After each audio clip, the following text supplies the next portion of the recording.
नमस्कार, India news देख रहे हैं आप और मैं हूं आपके साथ सचिन दुबे। शुरुआत करते हैं सुपरफास्ट खबरों की। पिछले 24 घंटे में दिल्ली में कोरोना के केसेस लगातार बढ़े। 27,000 से अधिक मामले आए सामने और 375 मरीजों की मौत हुई।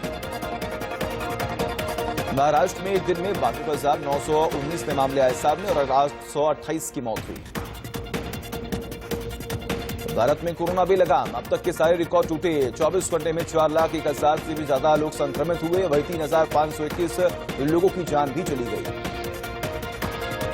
महाराष्ट्र में कोरोना मरीजों की संख्या 46 लाख के पार पहुंच गई। अब तक कोरोना से 68,813 मरीजों की मौत हुई।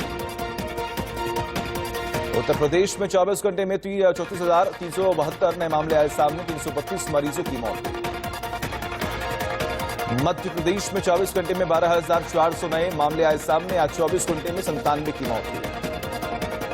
कर्नाटक में पिछले 24 घंटे में कोरोना के 48,296 नए मामले सामने आए तो वहीं 270 लोगों की मौत हुई।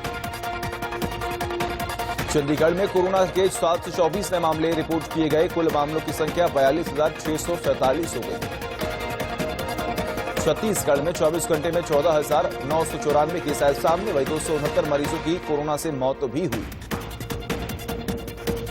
गुजरात में 24 घंटे में कोरोना के 14,605 मामले आए सामने। वहीं 10,180 मरीज स्वस्थ हुए और 173 की मौत हुई।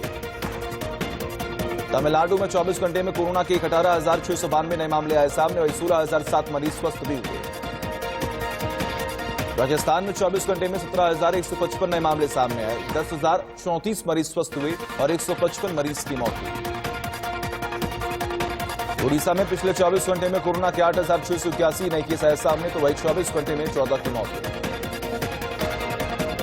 हरियाणा में पिछले 24 घंटे में कोरोना के 13,833 नए मामले सामने आए तो वहीं 98 लोगों की मौत हुई।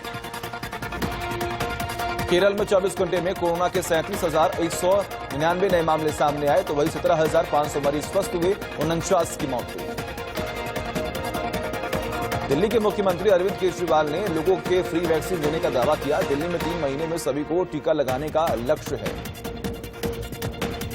दिल्ली के सीएम अरविंद केजरीवाल ने कहा, दिल्ली में कभी तक वैक्सीन नहीं पहुंची। कोविशील्ड और कोवैक्सीन को दिया है 67 लाख डोज का ऑर्डर। ऑक्सीजन की कमी के बीच वाणिज्य मंत्रालय ने बड़ा कदम उठाया। अब ऑक्सीजन बनाने वाली मशीन विदेश से मंगवाने पर छूट दी जाएगी। सुप्रीम कोर्ट की केंद्र सरकार को कड़ी फटकार लगाई गई। ऑक्सीजन और बेड की कमी को लेकर सुप्रीम कोर्ट ने गहरी चिंता जाहिर की है। सुप्रीम कोर्ट ने उन शिकायतों के बारे में भी केंद्रों को निर्देश दिया है जो लोग सोशल मीडिया पर उठा रही हैं सवाल। अदालत ने कहा कि ऐसी शिकायतों को दबाया न जाए। सुप्रीम कोर्ट ने वैक्सीनेशन को लेकर भी निर्देश दिए हैं और केंद्र सरकार से सवाल पूछा है कि वैक्सीनेशन के लिए निरक्षर और ऐसे लोगों के रजिस्ट्रेशन के लिए क्या व्यवस्था है।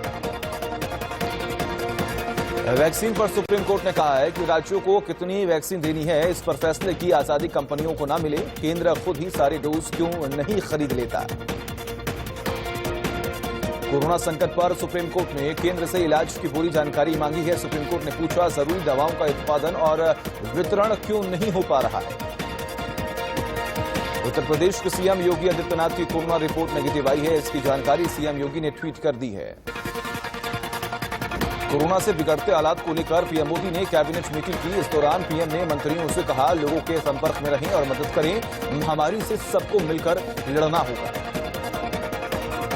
कई राज्यों में आज से 18 साल से ऊपर की उम्र वालों को वैक्सीन लगाई जाएगी, लेकिन कई राज्यों ने वैक्सीन की कमी का हवाला देकर आज से वैक्सीनेशन शुरू करने की बात भी कही है। कोरोना के बढ़ते मामलों के बीच स्वास्थ्य मंत्रालय ने कहा है कि 14 दिनों से कोरोना केस बहुत तेजी से बढ़ रही हैं। महाराष्ट्र, उत्तर प्रदेश, दिल्ली, एमपी, छत्तीसगढ़, राजस्थान और आंध्र प्रदेश में हालात सबसे खराब हैं। दिल्ली में कोरोना संकट के बीच आप विधायक शोएब इकबाल ने बड़ा बयान दिया है और दिल्ली के राष्ट्रपति शासन लगाने की मांग की है। दिल्ली में भारत के पूर्व अटॉर्नी जनरल सोली सोराबजी का निधन हो गया। सोली सोराबजी कोरोना से संक्रमित थे। एमपी के विदिशा से कुंभ से लौटे 83 से 60 लोग कोरोना संक्रमित पाए गए। बाकी 22 से लोगों की अभी तक कोई जानकारी नहीं मिली है। कोरोना से कहर के बीच अमेरिका की तरफ से भेजी की जा रही मदद की पहली खेप भारत पहुंच गई है। C-17 ग्लोबमास्टर दवाइयां और मेडिकल उपकरण लेकर भारत पहुंचा है। चीन के राष्ट्रपति जिनपिंग की पीएम मोदी को चिट्ठी लिखी है और भारत को कोरोना से जंग में मदद की पेशकश की है।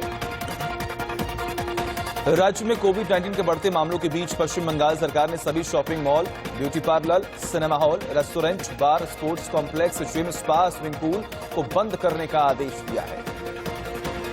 राज्य सरकार ने आदेश जारी कर राज्य में सभी तरह की सामाजिक, सांस्कृतिक, एकेडमिक और मनोरंजन के लिए भीड़ पर रोक लगा दी है।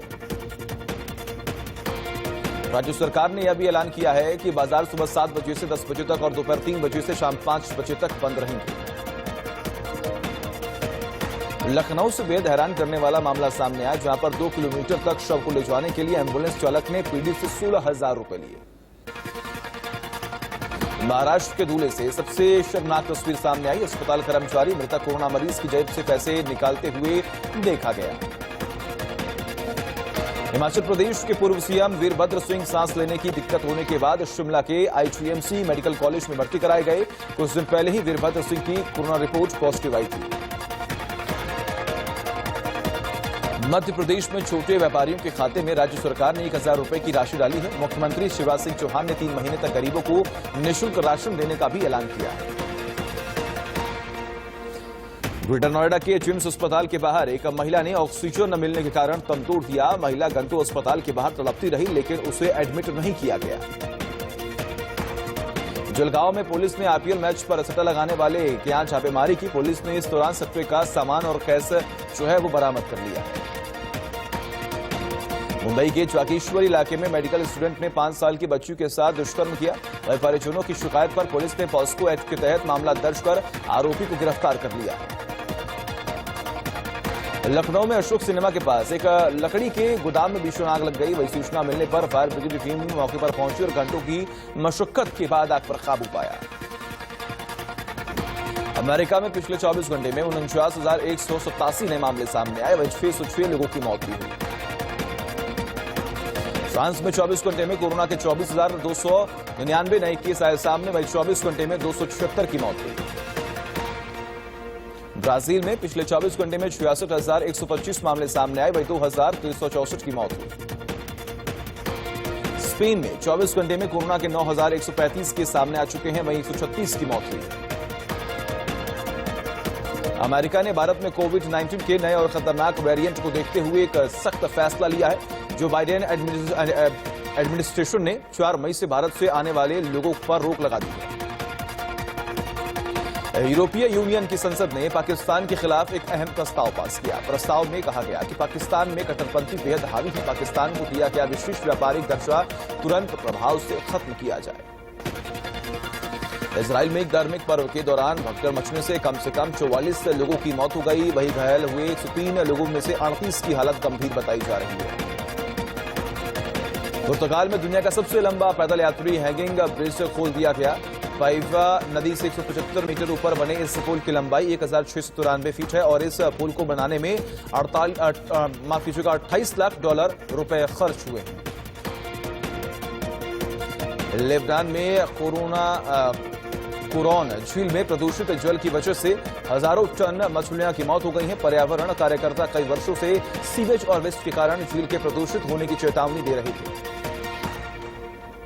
हमिंगबर्ड्स की वजह से कनाडा की सबसे बड़ी तेल पाइपलाइन परियोजना का काम रुक गया है। पाइपलाइन के निर्माण के दौरान काटे गए एक पेड़ के बाद पर्यावरण और जलवायु परिवर्तन कनाडा ने 21 अगस्त तक काम रोकने का आदेश दे दिया है। रिलायंस इंडस्ट्रीज को वित्त वर्ष 2020 और 21 में 53,729 करोड़ रुपए का रिकॉर्ड फायदा हुआ। पिछले साल की तुलना में यह 34.8% ज्यादा है। कोविड से जंग को लेकर उबर ने पॉजिटिव पहल शुरू किया। उबर ने 1.5 लाख ड्राइवर्स के वैक्सीनेशन के लिए 18.5 करोड़ रुपए के नकद प्रोत्साहन देने की घोषणा की है। यह नकदी राशि अगले 6 महीने में वैक्सीनेशन कराने के वाले ड्राइवर्स को दी जाएगी। एप्पल ने अपने कुछ आईफोन यूजर्स को बैटरी को फ्री में बदलने का ऐलान कर दिया है। आईफोन 11 यूजर्स की तरफ से बैटरी हेल्थ से जुड़ी शिकायतें मिलने के बाद ये कदम उठाया गया। वर्क फ्रॉम होम की वजह से गूगल को पिछले 1 साल में करीब 1,980 करोड़ रुपए का बचत किया गया। गूगल की पेरेंट कंपनी अल्फाबेट ने इसकी जानकारी दी है। पियाजियो ने भारत में नया अप्रीलिया SXR 125 मैक्सी स्कूटर लॉन्च कर दिया है। SXR 125 की भारतीय बाजार में कीमत लगभग 1.5 लाख रुपए। आईपीएल के 24वें मैच में पंजाब किंग्स ने रॉयल चैलेंजर्स बेंगलुरु को 34 रनों से हरा दिया। यह पंजाब की बेंगलुरु पर लगातार तीसरी जीत है। आईपीएल के 27वें मैच में आज चेन्नई का सामना मुंबई से होगा। मैच शाम 7:30 बजे दिल्ली में खेला जाएगा। सचिन तेंदुलकर ने कोरोना संकट के इस दौर में मिशन ऑक्सीजन नाम की संस्था को 1 करोड़ रुपए डोनेट किए। वहीं आईपीएल फ्रेंचाइजी दिल्ली कैपिटल्स ने दिल्ली एनसीआर के 2 एनजीओ को 1.5 करोड़ रुपए डोनेट करने का फैसला किया है। कोरोना संकट के दौर में जयदेव उनादकत और शिखर धवन भी मदद के लिए आगे आए। शिखर धवन ने ऑक्सीजन सिलेंडर खरीदने के लिए 20 लाख रुपए और आईपीएल के अवार्ड से मिले पैसे देंगे। वहीं जयदेव अपनी आईपीएल सैलरी के 10% से वो मदद करना चाह रही है। चैंपियंस लीग सेमीफाइनल के पहले चरण में मैनचेस्टर सिटी ने पीएसजी को 2-1 से हरा दिया। पिछले 20 वर्षों में यह पहला मौका है जब पीएसजी को पहले हाफ तक बढ़त बनाने के बावजूद चैंपियंस लीग में हार मिली। मैनचेस्टर सिटी ने पीएसजी को हराया है। कुरैशी ने अपनी पहले Bollywood film army of the dead से अपने किरदार गीता के लुक का रिलीज कर दिया है। जैक स्नाइडर की film army of the dead Netflix पर रिलीज की जाएगी। सलमान खान की फिल्म राधे ईद के मौके पर रिलीज की जाएगी। फिल्म से जुड़ी एक बड़ी खबर सामने आई है। राधे में कुल 4 गाने हैं, जिसमें से 2 यूलिया बंतूर ने गाए हैं। शूटर दादी के नाम से मशहूर निशानेबाज चंद्र तोमर का कोरोना से निधन हो गया। दादी चंद्र तोमर के निधन पर शोक जताते हुए तापसी पन्नू, भूमि पेडनेकर और अक्षय कुमार ने उन्हें श्रद्धांजलि अर्पित की है। कोरोना संकट के दौर में प्रियंका चोपड़ा भी अपने देश के लिए काफी परेशान है। प्रियंका और निक जोनस ने भारत की मदद के लिए 2,94,00,000 रुपए जमा किए हैं। कटरीना कैफ ने इस नेक काम के लिए दोनों की सराहना की है। उर्वशी रौतेला ने भी कोरोना संक्रमितों की मदद के लिए हाथ बढ़ाया है। उन्होंने उर्वशी रौतेला फाउंडेशन के जरिए उत्तराखंड में 27 ऑक्सीजन कंटेनर